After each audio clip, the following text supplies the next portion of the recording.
when you were speaking, and something that, bothers me constantly is that, we are the 99%, we have the majority, but the 1% has an incredible amount of power, they're organized. I feel like the efforts of the 99% start to feel very ineffectual. Like, I think the Occupy Wall Street movement has definitely started conversations, but I just feel like we're not targeted, like we're not having the effect that we should, and I feel like that affects involvement. Like, the idea of like maybe standing in a protest for something that might not be really clear. Do you know what I mean? Like, right. I feel like what we have to really clarify, what do we want to accomplish, and how do we really organize en masse, and how would you recommend we do that? Berrigan,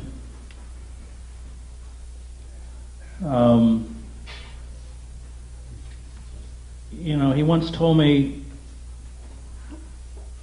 we're called to do the good, or at least the good insofar as we can determine it. And then we have to let it go.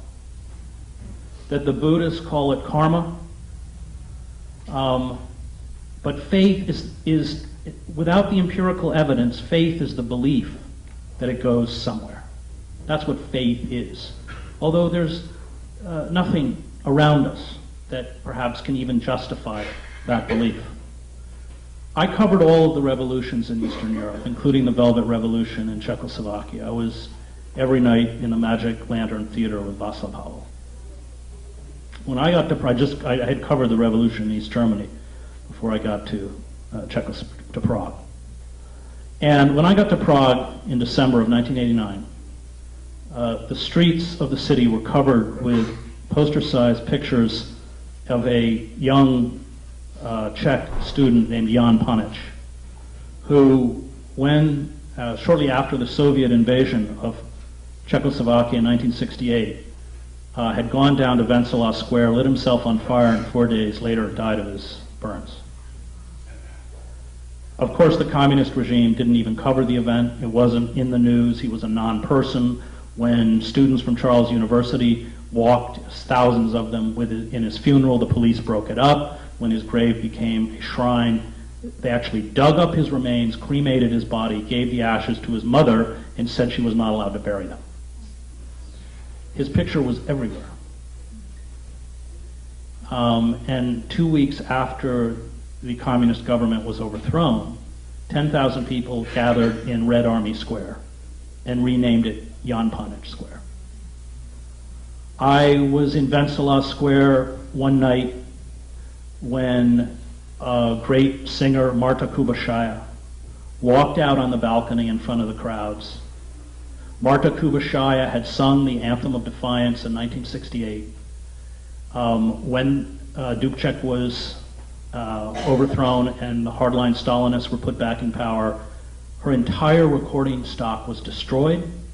She was banned from the airwaves, and from 1968 until 1989, she had made her living working on a factory line assembling toys. And when she walked out that night and sang that anthem, everyone in the crowd knew every word.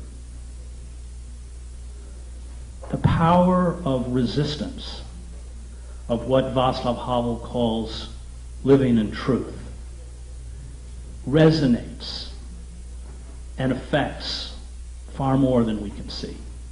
And those are just two tiny glimpses that anybody would have told you up until December of 1989 that the self-immolation of Pollock or the defiance of a Kubashaya was wasted, was futile, useless. But it kept alive that flame, that other narrative, which is, I think, what we're called to do. And after Zuccotti was shut down, I did May 1st stuff. I did stuff with Occupy, and there was, the kids were dispirited because people weren't showing up. And I kept saying, you can't think like that. This is where we had to be, and we were here. And now we have to let it go. That the moral life is one where, and Camus writes about this, the moral life is one where the act of resistance itself defines identity. And for me, true spirituality is only possible through resistance. King writes about that at the end of Strength to Love. That, my frustration with the institutional church is that spirituality has been defined as, how is it with me? And that's not the question. Buber's right. It's not about us. It's about our neighbor. And when you make that step, then I think you find a power. And, someone was reading the passage from the Occupy Oakland activist. I've been very involved in the anti-war stuff because I spent 7 years in the Middle East. And I can't, however futile, I wouldn't vote for Obama. I not only voted for Nader in 2008, I wrote most of his speeches. Although I was at the University of Wisconsin and someone said, we'd support him, but his speeches are so boring. Because I have to go back to the Middle East. And I have to look into the eyes of friends of mine who suffered incredibly in Baghdad or Gaza. And I have to say, look, I did everything in my power, however futile, to stand up against these wars. And hopefully I will have at least earned the right to ask for their forgiveness. That, I think, that analogy of bearing the cross, and, I all recommend to you Garrow's great biography of King, which is called Bearing the Cross. When you get King's magnificence, and Malcolm too, these were very lonely figures at the end. All of their own people turned against them. King was booed in Watts and shouted down by the Black Power movement, Stokely Carmichael, everybody, all the young kids in SNCC started walking out on him, and 2 months before he dies, there's huge dissension now in the civil rights movement. Actually, it's not in Garrow's book, but King gets up at Frogmore, the retreat, and there's this debate about nonviolence. And King gets up and says, I take nonviolence to be my lawfully wedded wife. In sickness and in health. By the end, King is a very solitary, beleaguered, lonely figure. And so's Malcolm. And both knew they were going to die at the end. Malcolm knew it and King knew it. And it gets to that quote I gave from Hannah Arendt. It's not, should I do this, or is this right? The moral core is I can't. Malcolm couldn't. King couldn't. And if we look for validation for what we do in the outside world, we're not going to find it.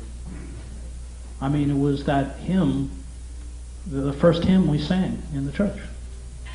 My father taught me that. Nobody rewards you for virtue. Virtue is its own reward.